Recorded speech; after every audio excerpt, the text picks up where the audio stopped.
పడిపోయే ప్రమాదం కూడా ఉంటుంది. సో ఆ కైఫోసిస్ అన్నదాన్ని, ఎస్పెషల్లీ టీబీ కైఫోసిస్ అన్నదాన్ని మనం చాలా తొందరగా డిటెక్ట్ చేసి మనం తొందరగా అతనికి ట్రీట్మెంట్ చేస్తేనే రిజల్ట్స్ బాగుంటాయి దానికి. డాక్టర్ గారు, మరి ఏ దశలో డాక్టర్ గారిని సంప్రదించాలంటారు పేషెంట్స్? అంటే ఎలా వాళ్ళకి తెలుస్తుంది మనకి? ఒకటండి, స్కోలియోసిస్ విషయం ఎలా ఉంటుందంటే, మనకి ఇంబ్యాలెన్స్ వచ్చినప్పుడు ఇది ఏమిటి, ఇది వంగి ఉంది అని ఇట్లాంటివి తెలుసుకున్నప్పుడు సంప్రదించాలి. ఈ కైఫోసిస్ టీబీ దాంట్లో మటుకు నడు నొప్పి ఉంటుంది, కాళ్ళు వీక్నెస్ మొదలవుతుంది. అటువంటి దశలో డెఫినెట్ గా మీరు సంప్రదించాల్సి వస్తుంది.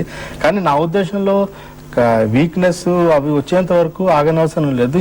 ఎప్పుడు నడు నొప్పి ఉన్నా, ఏదైనా ప్రాబ్లమ్స్ ఉన్నా కూడా డాక్టర్ని సంప్రదించడంలో ఏం నష్టం లేదు. ఎందుకంటే ఒక ఎక్స్రే తీస్తే మనకి విషయాలు దాదాపు అర్థం అవుతాయి. దాన్ని బట్టి మనం ఫర్దర్ గా ట్రీట్మెంట్ చేయొచ్చు. మరి ఈ వ్యాధికి మన దేశంలో ఎటువంటి చికిత్స ఉన్నారు? అంటే ఇప్పుడు ప్రతి దేశాల్లోనూ దీనికి చికిత్స ఉండండి. ఇప్పుడు మనం కూడా దీనికి ఆపరేషన్ల ద్వారా వంకరని సాధ్యమైనంతగా స్ట్రైట్ గా చేసి, రాడ్లు, స్క్రూలు, హుక్కులు తదితర పరికరాల సహాయంతో ఆపరేషన్ చేసి స్ట్రైట్ చేసి ఇంకా వంగకుండా చేస్తామండి. ఇది మేము రొటీన్ గా చేస్తున్న ఆపరేషన్ మా ఇన్స్టిట్యూట్ లో. ఈ సంవత్సరానికి దాదాపు 40 నుంచి 45 పైగా ఇటువంటి కేసులు చేస్తుంటాం. ఈ ఎట్లా అంటేనండి, ఎంత మనం ఈ వ్యాధికి మనం ట్రీట్మెంట్ చేసినా మనం సాధ్యమైనంత వరకు స్ట్రైటన్ చేయొచ్చు. కానీ ఒరిజినల్ గా అంటే వంగక ముందు ఉండే నడుము ఎలా ఉంటుందో అట్లా రెస్టోర్ చేయడం చాలా కష్టం అండి. కానీ ఏంటంటే కాస్మెటిక్ గా కానీ, మనకి అపియరెన్స్ వల్ల కానీ, బ్యాలెన్స్ వల్ల కానీ చాలా ఇంప్రూవ్మెంట్ ఉంటుంది. బేసిక్ గా నడుము వంగిపోయిన పేషెంట్ చాలా కృంగిపోయి వస్తారు. ఎందుకంటే వాళ్ళకి సొసైటీలో సెల్ఫ్ కాన్ఫిడెన్స్ ఉండదు. మళ్ళీ ఇంకొక ప్రాబ్లం ఏంటంటే, ఈ నడుము వంగిపోవడం వల్ల ఈ చెస్ట్ క్యావిటీలో హార్ట్ కి, లంగ్స్ కి తగు స్పేస్ లేకపోవడం వల్ల అవి ఆప్టిమమ్ గా పనిచేయవండి. సో ఇట్లాగా ప్రాబ్లమ్స్ వచ్చి అవి సబ్ ఆప్టిమల్ గా పనిచేయడం వల్ల లైఫ్ స్పాన్ తగ్గే అవకాశం కూడా ఉంటుంది. వాళ్ళు నార్మల్ మనుషులు చేసినంత ఫిజికల్ యాక్టివిటీ కూడా వాళ్ళు చేయలేరు. ఈ నడుము భూమి వచ్చి ఎత్తు ఉండడం వల్ల సరిగ్గా కుర్చీలో కూడా వాళ్ళు కూర్చోలేరు. ఇటువంటి ప్రాబ్లమ్స్ జనరల్ గా వాళ్ళు ఫేస్ చేస్తుంటారు. సో మేము ఇటువంటి వాటిని పేషెంట్స్ మా దగ్గరికి చాలా మంది ఎర్లీ స్టేజెస్ లో రారండి, బాగా లేట్ స్టేజెస్ లో వస్తారు. వాళ్ళని మేము తీసుకుని సాధ్యమైనంత వరకు వాటిని స్ట్రైట్ గా చేయడానికి ప్రయత్నించి, ఇంకా వంగకుండా ఈ రాడ్స్ వేసి ఆపరేషన్ చేసి బోన్ ఫ్యూజన్ అనే ప్రక్రియ ద్వారా ఈ వెన్నెముకలు కలిపేసి ఇంకా పెరగకుండా చేయడానికి చేస్తామండి.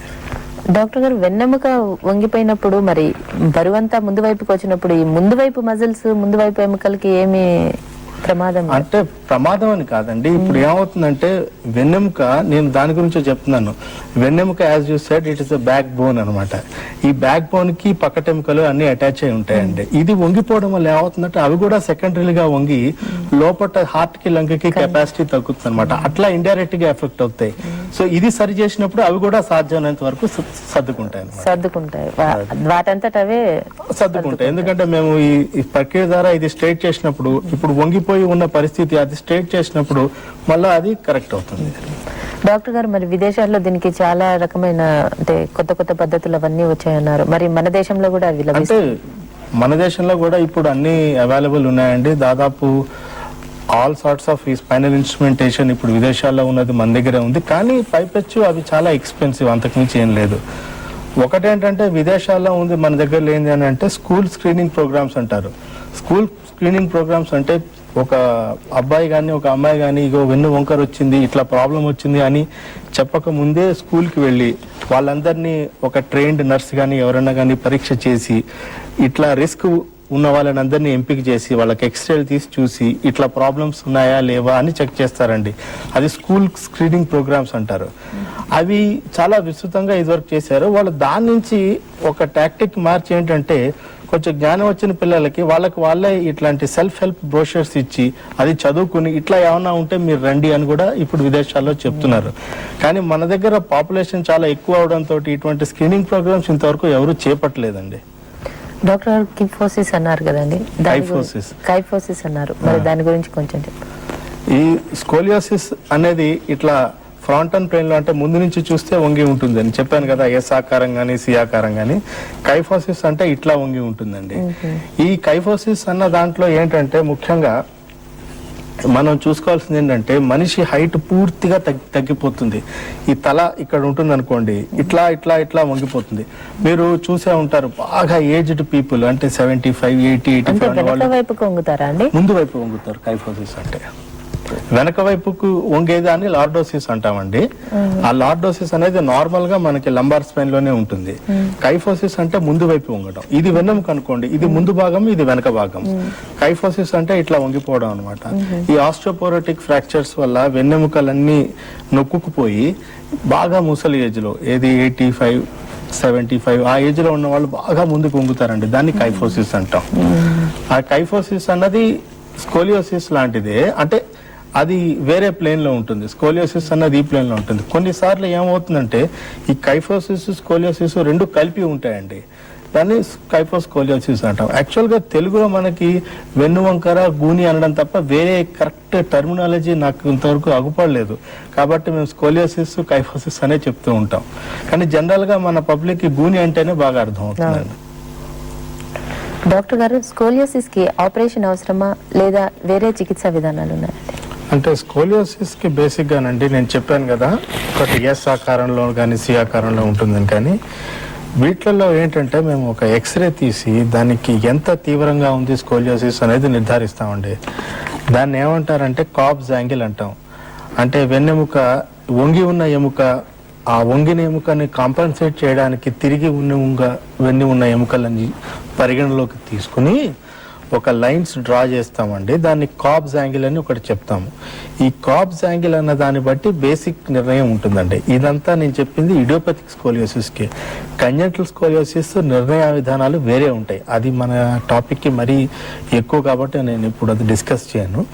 ఈ ఇడియోపతిక్ స్కోలియోసిస్లో జనరల్గా 30-40 డిగ్రీల కన్నా తక్కువ ఉన్న వాటిని మనము ఒక పట్టీల ద్వారా, అంటే మేము బ్రేసెస్ కానీ ఆర్థోటిక్స్ అని కానీ అంటాము, వీటి ద్వారా వేసి కంట్రోల్ చేస్తామండి. 40-45 డిగ్రీలు దాటిన వాటికన్నీ ఆపరేషన్ చేయాల్సి వస్తుంది.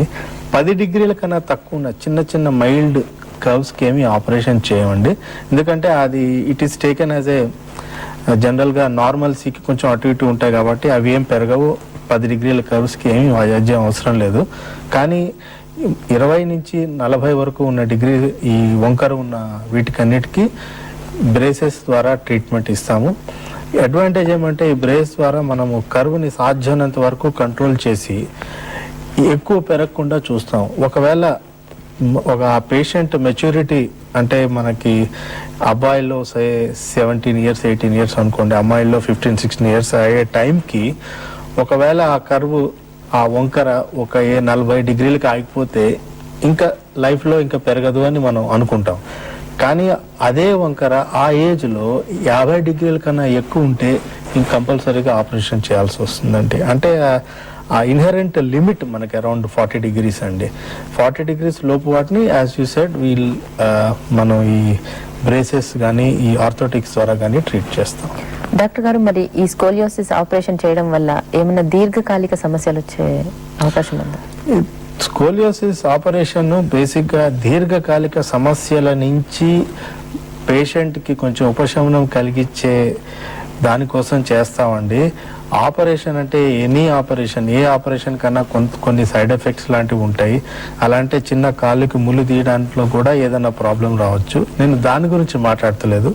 స్కోలియోసిస్లో ఏంటంటే మనం చేయకుండా వదిలేస్తే వచ్చే దీర్ఘకాలిక పరిణామాలని మనం అధిగమించడానికి ఈ ఆపరేషన్ ద్వారా, ఈ ఫ్యూజన్ అనే ప్రక్రియ ద్వారా వెన్నెముకలను కలిపి అంతకుముందు ఈ రాడ్లతోటి సాధ్యమైనంత వరకు వెన్నెముకని స్ట్రైట్గా చేసి ఇంకా పెరగకుండా చేసే ప్రక్రియ వల్ల పేషెంట్కి డెఫినెట్గా ఇంప్రూవ్మెంటే ఉంటుంది. కానీ మనకి ఇంకా తిరోగమనం అంటూ సాధారణంగా ఉండదండి.